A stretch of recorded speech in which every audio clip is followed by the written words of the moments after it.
पिता, पुत्र और पवित्र आत्मा के नाम पर आमीन। सभी को जय यीशु। आज हम पवित्र त्रित्व की पर्व मनाते हैं। पवित्र त्रित्व क्रिस्तीय विश्वास का परम रहस्य है, जिस पर हम अत्यंत विश्वास करना चाहिए। पवित्र त्रित्व समझना बहुत मुश्किल है। पवित्र त्रित्व क्या है? हम एक ही ईश्वर में विश्वास करते हैं। उस ईश्वर में तीन लोग हैं, तीन व्यक्ति हैं, पिता, पुत्र, पवित्र आत्मा। एक ही ईश्वर मगर तीन जन, ये कैसे हो सकता है? यानी 1 + 1 + 1 नॉट 3, तीन नहीं है मगर एक है। अगर हम समझने की कोशिश करें तो समझना बहुत ज्यादा मुश्किल है।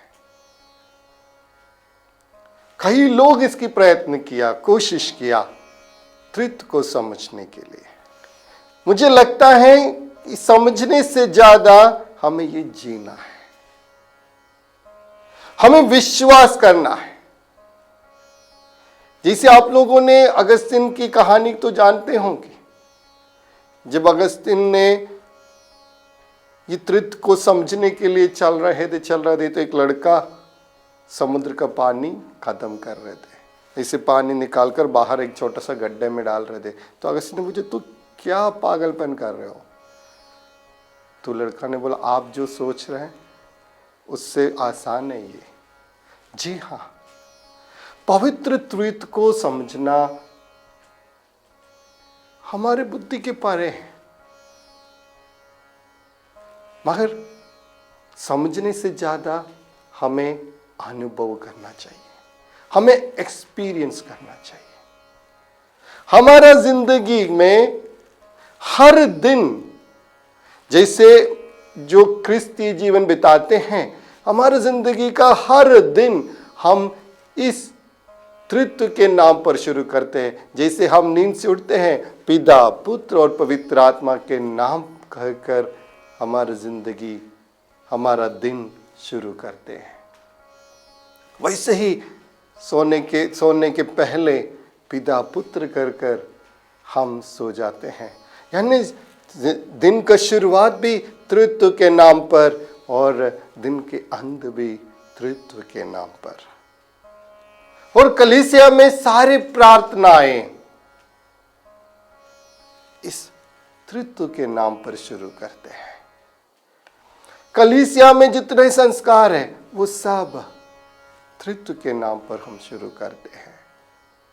बपतिस्मा देते हैं त्रित्व के नाम पर, दृढ़ीकरण देते हैं त्रित्व के नाम पर, शादी करवाते हैं त्रित्व के नाम पर, फादर बनाते हैं त्रित्व के नाम पर, बिशप बनाते हैं त्रित्व के नाम पर। यानी ये एक रहस्य, इतना महान रहस्य कलीसिया का मूल्य विश्वास है। हर एक ईसाई का मूल्य विश्वास है त्रित्व। पिता परमेश्वर एक है और उसमें तीन जन हैं, पिता, पुत्र, पवित्र आत्मा। अगर हम इसको समझने की कोशिश करें, बहुत मुश्किल है। जैसे हमको पता है ईसाई समूह कहां से शुरू हुआ था? वो शुरू हुआ था इस्राएल जनता से। इस्राएल जनता सिर्फ एक ही ईश्वर में विश्वास करते थे, क्योंकि मूसा द्वारा उनको एक नियम दिया गया था। प्रभु ईश्वर ने उनको नियम दिया गया था कि आपका एक ही ईश्वर होगा, उसके अलावा आपके कोई ईश्वर नहीं रहेगा। लोग एक ही ईश्वर में विश्वास करते थे। इसलिए हम देखते हैं, अगर इस त्रित्व को समझना है, हम प्रभु यीशु मसीह को समझ लो। जैसे प्रभु यीशु मसीह इस धरती पर आए, किस लिए आया? आज के सुसमाचार जैसे कहता है, ईश्वर ने दुनिया को इतना प्यार किया, इस संसार को इतना प्यार किया, तो अपने इकलौते पुत्र को हमारे लिए भेजा है। प्रभु ईश्वर का प्रेम है प्रभु यीशु, वो हमारे लिए भेजा है। तो हम देखते हैं प्रभु यीशु मसीह का दुख भोग से पहले वहां जूदा लोग सब मिलकर कोर्ट में निर्णय करते हैं कि सच में यीशु इस निंदा किया है कि नहीं। उनको पूछा जाता है कि आप ईश्वर हैं, आप कहते कि आप ईश्वर पुत्र हैं। प्रभु यीशु ने क्या कहा? जी हाँ, यस, मैं ईश्वर पुत्र हूं। और कुछ ज्यादा समझाते नहीं है। तो उन लोगों ने कह डाला कि अभी इससे ज्यादा कुछ साक्षी की जरूरत नहीं, इसने खुद इस निंदा किया है। इसमें यीशु का क्या गलती है? उसने सच कहा। प्रभु यीशु ने सच कहा कि वो ईश्वर पुत्र है, वो ईश्वर है, स्वयं ईश्वर है। उसने कहा जो मुझे देखता है वो पिता को देखता है, जो पिता को देखता है वो मुझे जानते हैं। पिता और पुत्र में कोई फर्क नहीं, एक है, हम दोनों एक हैं। जी हाँ। उसके बाद जब दुख भोग के बाद, प्रभु यीशु मसीह की मृत्यु के बाद और पुनर्जीवन होने के बाद, प्रभु यीशु शिष्यों से कहता है मैं अभी जा रहा हूं अपने पिता के पास, और आप लोगों के लिए एक सहायक, एक मुक्तिदाता दूंगा, वो रहेगा पवित्र आत्मा। और पेंतकोस्त के दिन वो पवित्र आत्मा उतर जाते हैं शिष्यगण पर, और शिष्य लोगों के जिंदगी पूरा बदल जाते हैं। एक स्त्री के सामने पेतरुस ने 3 बार प्रभु यीशु मसीह का इनकार किया था, याद होगा आपको। पूछा कि तुम भी उसी में से एक शिष्य हो? उसने बोला नहीं, मैं नहीं जानता। मगर वही पेतरुस घर के ऊपर खड़े होकर कहता है हम उस यीशु में विश्वास करते जो मरकर जी उठे हैं, जो ईश्वर पुत्र है, जो खुद ईश्वर है, उस पर विश्वास करते। ये धैर्य कहां से मिला? पवित्र आत्मा आने से। यानी ये त्रित्व ईश्वर हमें इतना प्यार किया, हम मानव को इतना प्यार किया और अपने पुत्र को हमारे लिए भेजा, और पुत्र द्वारा पवित्र आत्मा को हमें दिया, क्योंकि प्रभु ईश्वर प्यार है। वो ईश्वर प्यार है। मगर जब हम देखते हैं ये 3 जन कौन है? पिता, पुत्र, पवित्र आत्मा। क्या इन लोग अलग हैं? बिल्कुल नहीं। क्या उन लोग एक हैं? जरूर उन लोग एक हैं। फिर ये 3 जन कैसे हो सकता है? उनकी अलग अलग काम, हम कभी कभी हमने सीखा होगा, कैटेकिज्म में सीखा होगा, इनके सबकी अलग अलग काम है। जैसे पिता परमेश्वर सृष्टि करता है और पवित्र आत्मा शक्ति देखते हैं, प्रेरणा देते हैं, ऐसे अलग अलग काम दिया है। जब हम त्रित्व ईश्वर के बारे में कहते हैं और उनसे प्रार्थना करते हैं, क्या जब हम प्रभु यीशु से प्रार्थना करते हैं क्या पिता नाराज हो सकता है? कभी नहीं। या हम जब आबा पिता कहकर प्रार्थना करते पुत्र नाराज हो सकता है कि नहीं? जब हम पिता परमेश्वर को बुलाते हैं तो हम पुत्र और पवित्र आत्मा से हम प्रार्थना करते हैं। जब हम प्रभु यीशु से भी प्रार्थना करते हैं तो हम पिता से भी करते हैं और पवित्र आत्मा से भी करते हैं। इनको हम अलग नहीं कर सकते। फिर हमारे प्रार्थना में अलग अलग क्यों है?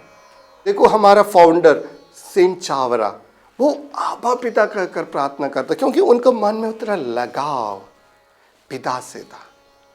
जब पिता कहकर हम बुलाएंगे तो एक लगाव हमको लगता है, इसलिए हम पिता के नाम पर पुकारते हैं। कभी कभी हम यीशु के नाम पर पुकारते हैं कि हम यीशु हमारे बहुत करीब लगते हैं, जैसे मेरे ब्रदर है, जैसे मेरे भाई है। एक प्यार और ज्यादा महसूस होता है। तो सबको अलग अलग लगाव है। किसी को पवित्र आत्मा से लगाव होगा, किसी को पिता से लगाव होगा, किसी को प्रभु यीशु से लगाव होगा, मगर ये लगाव सब सिर्फ ईश्वर के लिए, क्योंकि हमारा एक ही ईश्वर है, ये अलग नहीं है। एक ही ईश्वर में तीन व्यक्तियां, पिता, पुत्र, पवित्र आत्मा। जी हाँ, अब अगर हम इसको समझने का कोशिश करें, इसको रीजन द्वारा कैसे कर सकता है, वो बहुत मुश्किल है, क्योंकि हमें विश्वास करना है। अगर विश्वास के साथ जरूर समझने का कोशिश करें तो जरूर समझ में आएगा, मगर विश्वास के बिना बिल्कुल नहीं। अगर एक उदाहरण दे, जैसे आप एक नदी बहते हुए देखता होगा, और उस नदी को एक स्रोत होता है जहां से वो नदी निकलता है। क्या वो स्रोत नदी है, या वो स्रोत से निकलने वाला जल नदी है, या जो नदी सिर्फ है वो नदी? कौन सी नदी हो बोल सकते हैं हम? उस स्रोत को नदी कह सकता है? अगर हाँ पूछा तो वो तो जरूर नदी है, मगर है क्या? अगर तो हम कह सकते कि वो नदी नहीं कह सकते, मगर वो स्रोत है। तो इन तीनों चीजों को हम अलग नहीं कर सकते, मगर एक भी नहीं बोल सकते। ऐसी कई चीजें हैं जो हमारे समझ के परे हैं। ये त्रित्व के लिए ऐसे उदाहरण नहीं है, इसके द्वारा हम त्रित्व को नहीं समझ सकते, मगर मैंने बस एक उदाहरण इसलिए दिया। ये तीन व्यक्तियां हो सकता है, मगर उनका सत्य यानी सब्सटेंस वो एक ही है। जो पिता करता है वो पुत्र जानते हैं और पवित्र आत्मा जानता है। जो पुत्र करता है उसमें भी पिता और पवित्र आत्मा है, और जो पवित्र आत्मा करते हैं उसमें भी पिता है और पवित्र आत्मा है।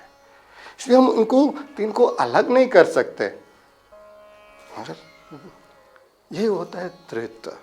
एक प्यार में उन लोग जुड़े हैं। हमारे लिए त्रित्व एक मॉडल रहना चाहिए, परिवार के लिए एक मॉडल रहना चाहिए, कलीसिया के लिए एक मॉडल रहना चाहिए। जैसे उनके कम्युनिकेशन, उनके बीच का प्यार जो एक बनाया। प्रभु यीशु में भी हमें यही कहा है, जैसे हम दोनों एक हैं, मैं और पिता एक है, वैसे तुम भी एक बनो। यह कलीसिया में हम सबको एक बनना है, परिवार में हम सबको एक बनना है। वो एक हमारे लिए एक मॉडल है। वो कैसे हो सकता है? सिर्फ प्यार से। जैसे पिता ईश्वर ने हमें प्यार किया, अपने पुत्र को हमारे लिए दिया। क्यों? प्यार। अगर हमको भी एक होना है तो हमें प्यार की बहुत जरूरी है। जहां प्यार है वहां एकता है। मुझे एक घटना याद है। मेरे एक दोस्त शादी किया, धूमधाम से शादी किया। उन लोग बहुत कई सालों से एक दूसरे को प्यार कर रहे थे, मगर एक बार उन लोग उनके घर जा रहे थे तो एक्सीडेंट में उनकी पत्नी की मृत्यु हो गई। लोग एक दूसरे से इतना ज्यादा प्यार करते थे, घर वालों से लड़ के उन लोगों ने शादी किया था। और जब उनकी पत्नी की मृत्यु हुई, मैंने उनको 2-3 दिन के बाद फोन किया और पूछा अब कैसे लग रहा है? तो मुझे उसने ये कहा, वो हमेशा मेरे साथ है। जैसे हम प्यार में इतने मजबूत थे, वो हमें कभी भी इस दुनिया हमको दूर नहीं कर सकते। वो हमेशा मेरे साथ है। She is always with me. वो मुझसे दूर नहीं हो सकती। जी हाँ, जहां हम प्यार है वो हमें दूर नहीं कर सकते। तो हमारे परिवार में भी ये प्यार बहुत जरूरी है। हमें भी इस परिवार में भी इस प्यार से जोड़ना चाहिए। जैसे पिता पुत्र को प्यार करते, पुत्र पवित्र आत्मा को करते और पवित्र आत्मा पिता को करते, वैसे इस प्यार में हमको एक साथ रहना चाहिए। जैसे एक परिवार थे, उस परिवार पहले से बहुत अच्छे से रह रहे थे। एक छोटा सा परिवार था, उनके मम्मी पापा और 3 बच्चे, और उनके पास उतना ज़्यादा पैसा नहीं था, मगर उन लोग खुशी से खाते पीते थे, एक साथ बात करते थे, खुशी से रह रहे थे। एक बार उनको लॉटरी लग गई और उसने एक बड़ा सा बिजनेस चालू किया। बिजनेस अच्छा होने लगा और उनको घर वालों को देने के लिए समय नहीं है। बहुत बिजनेस में इतना व्यस्त हो गया, एक साथ बैठकर खाना नहीं खा पा रहे, एक साथ बैठकर प्रार्थना नहीं कर पा रहे। एक दिन उनका बेटी ने, जैसे ही ऑफिस जा रहा था, तो उसके बेटी ने पूछा, पापा हमारे लिए आपको कुछ अपॉइंटमेंट दे सकता है क्या? तो उसने पूछा, क्या बात कर रही हो? नहीं, we want some appointment with you, आपके साथ कुछ अपॉइंटमेंट फिक्स करना चाहता है कि हमारे लिए थोड़ा सा वक्त मिले आपके साथ। ये प्रश्न बहुत बड़ा था उनका पापा के लिए। उसने सोचा सच कह रही है, क्योंकि उनके पास समय नहीं था अपने बच्चों के लिए। जो बच्चों को, मम्मी पापा को जो चीज़ें चाहिए तो वो सब खरीद के दे रहे थे, मगर वक्त, समय नहीं दे पा रहे थे। तब से उसने ये निर्णय किया कि 8 बजे जरूर घर पे आएंगे, खाना खाएंगे, एक साथ प्रार्थना करेंगे। फिर वो जो खुशी महसूस किया उस दिन से, वो कुछ अलग ही था। जी हाँ, हमारे परिवार में भी ये एकता बनाए रखना है। आज जब हम त्रित्व ईश्वर की ये पर्व मनाएंगे, तो हमारे जिंदगी में भी ये एकता लाने की कोशिश करें, प्रेम से जुड़े रहने की कोशिश करें, और हमारी जिंदगी हमेशा इस त्रित्व ईश्वर के अनुग्रह से हमेशा खुश रहे और हमेशा उस प्यार में लगे रहें, उस प्यार में बड़े रहें, और ईश्वर की आशीष आपके परिवार के साथ रहने के लिए मैं प्रार्थना करता हूँ, पिता, पुत्र और पवित्र आत्मा के नाम पर। आमीन।